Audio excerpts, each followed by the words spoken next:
এই গীতটি মই লিখা আৰু সুৰ দিয়া। আজিৰ সমাজত হিংসা, ধৰ্মৰ নামত হিংসা,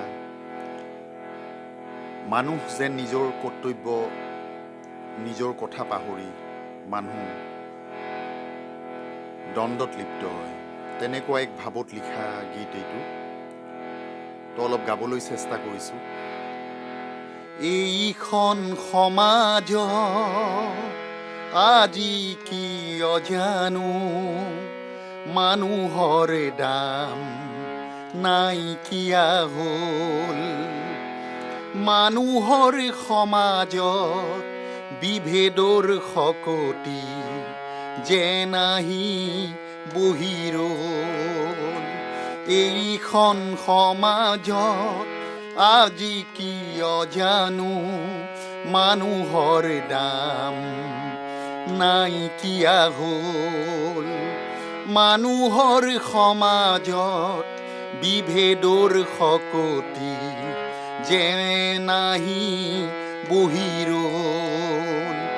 এইখন সমাজত আজি কি অজানো, মানুহৰ দাম নাইকিয়া হ'ল।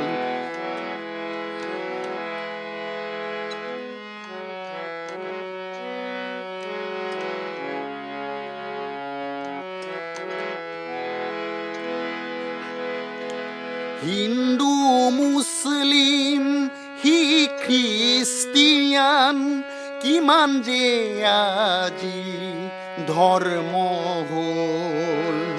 হিন্দু, মুছলিম, শিখ, খ্ৰীষ্টিয়ান, কিমান যে আজি ধৰ্ম হ'ল।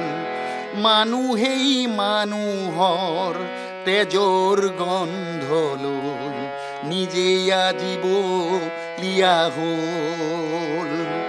এইখন সমাজত আজি কি অজানো, মানুহৰ দাম নাইকিয়া হ'ল।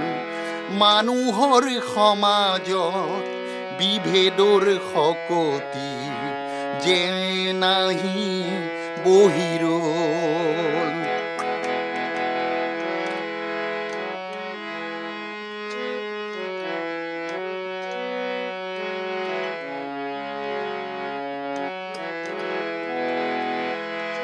হিংসা অনীতিৰে ভৰি পৰা সমাজত শান্তি সততাও নাটকীয় হ'ল।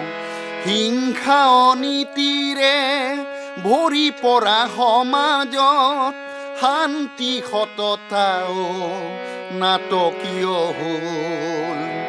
মানুহেই মানুহক শত্ৰু সজাই যেন নিজেই আজি বলিয়া হ'ল। এইখন সমাজত আজি কি অজানো, মানুহৰ দাম নাইকিয়া হ'ল। মানুহৰ সমাজত বিভেদৰ শকতি যেন আহি বহি ৰ'ল। এইখন সমাজত আজি কি অজানো, মানুহৰ দাম নাইকিয়া হ'ল।